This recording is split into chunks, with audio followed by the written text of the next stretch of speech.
Hey there everyone, this is Matt for Creative Reviews. Today we're going to be covering Google's I/O for 2014.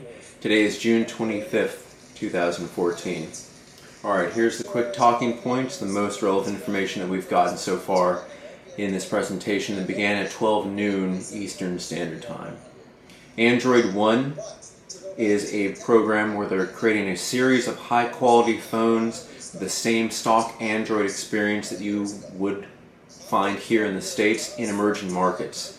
And for example, there's a Macro Max phone with a dual SIM, removable SD card, FM radio, and a 4.5-inch screen, and that's under $100. They're trying to create these phones to pick up a larger user base in places like India. There's also the Carbon and Spice available. Next would be material design. All this does is just clean up the interface and creates a bunch of layers. And they say expandable surfaces and edges with layering for a cleaner look on Android devices in general and on the mobile web. They have a new authentication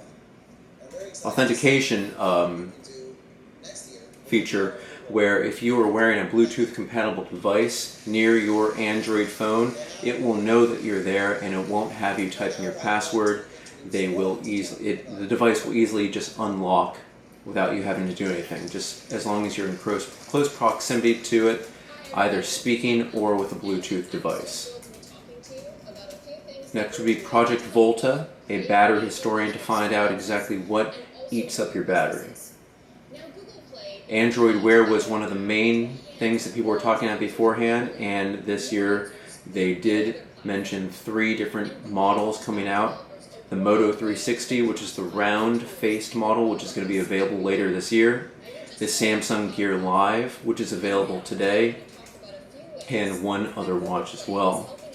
And a new feature for these watches is pages that will come up as notifications on your phone, and you can either click them and swipe them away or hit them and go deeper in and go to things like navigation, and that will lead you wherever you need to go.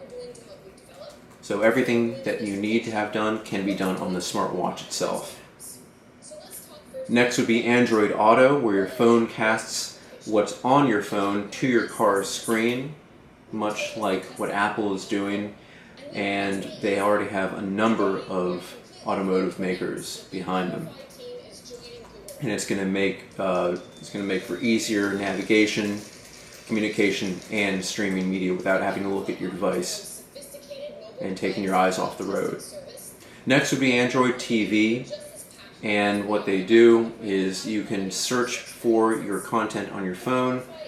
Example, you can search Hunger Games on here. It'll show up all the relevant information, including the actors and actresses information and related products that you can either find on one of Google's carriers or an application like Netflix.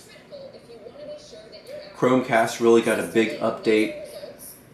Chromecast will be expanding its SDK, so there will be many more applications and content coming soon, more than just the HBO Go, Hulu, Netflix, and Google Play available now.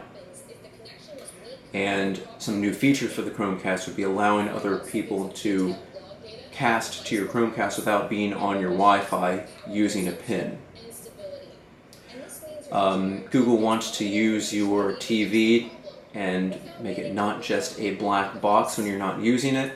And with that, they introduce Google Cast Ambient Feed, where you can include more of your pictures and more of your own content on your screen, so while it is kept on in the background, it looks better than it does turned off. And soon, coming to certain select models, mirroring from your Android screen, meaning you can turn your camera on, you can show whatever is on here, and that will immediately be cast to your TV.